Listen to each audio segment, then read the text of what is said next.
Selamat datang kembali di kelas belajar tarot untuk pemula. Di video ini kita akan membahas manfaat dari menggunakan kartu tarot. Pertama-tama kita lihat apa sih tarot itu. Definisi paling sederhana yang bisa saya berikan adalah tarot adalah bahasa visual yang kita gunakan dalam berkomunikasi. Nah, dalam komunikasi tentunya ada dua sisi bukan? Ada yang berbicara dan ada yang mendengar. Nah, sama juga halnya dengan tarot. Ada sisi yang bertanya yang seringkali kita sebut querent atau seeker, kemudian sisi yang lain menjawab. Dan mereka menggunakan media tarot sebagai alat untuk berkomunikasi. Apa manfaat dari kartu tarot?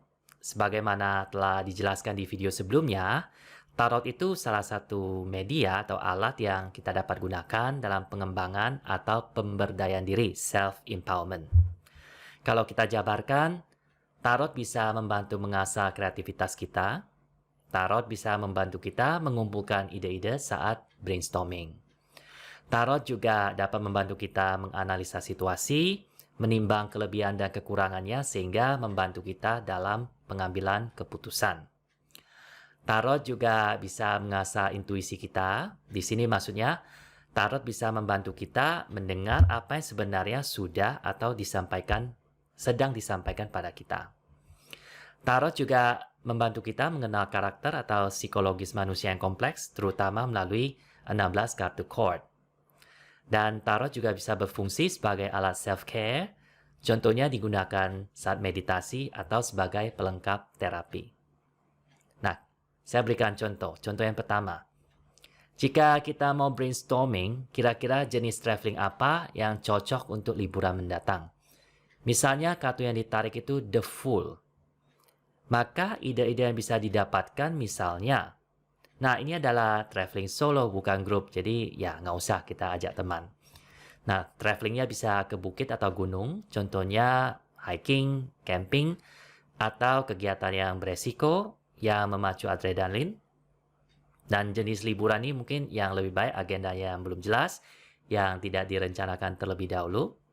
Disarankan memakai pakaian santai, yang eye-catchy, warna-warni, dan lebih baik bawa pakaian pelengkapan seadanya, cukup satu tas kecil aja. Nah, mau bawa hewan peliharaan mungkin boleh, terutama anjing seperti yang dari gambar The Fool ini.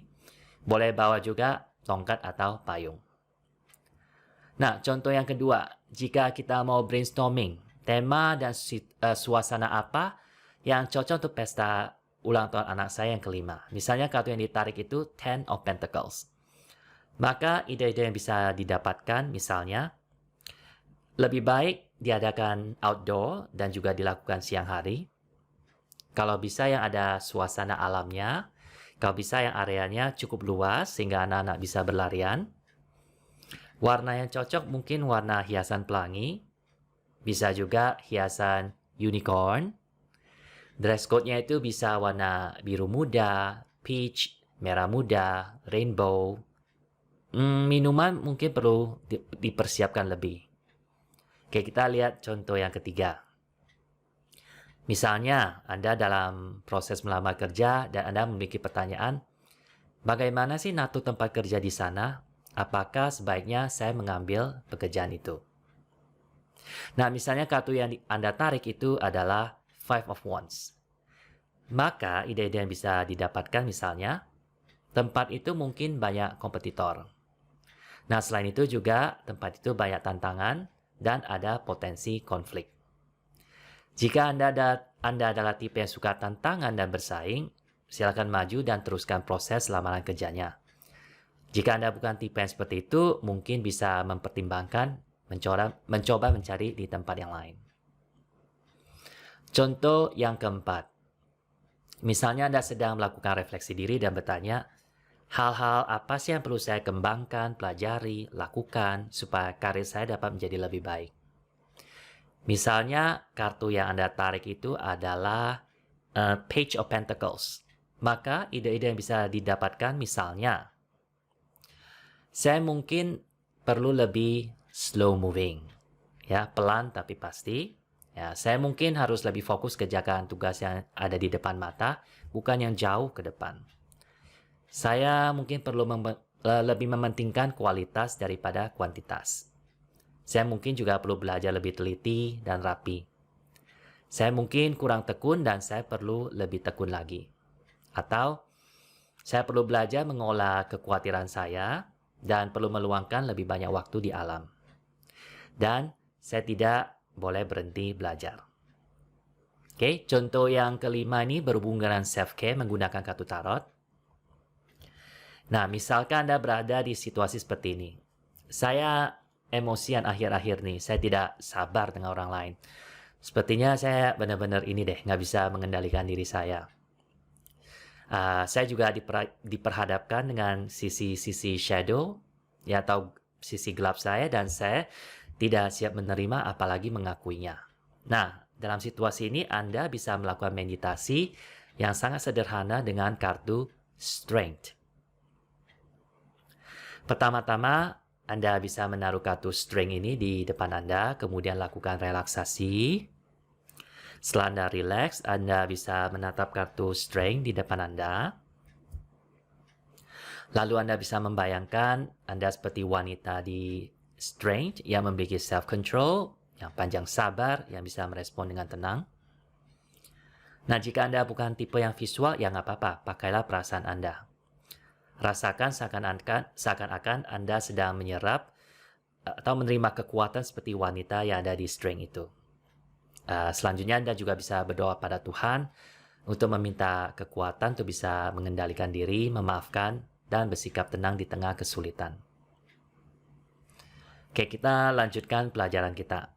Nah, sekarang kita jawab salah satu pertanyaan yang paling sering ditanyakan, yaitu apakah tarot bisa digunakan sebagai alat divinasi atau meramal?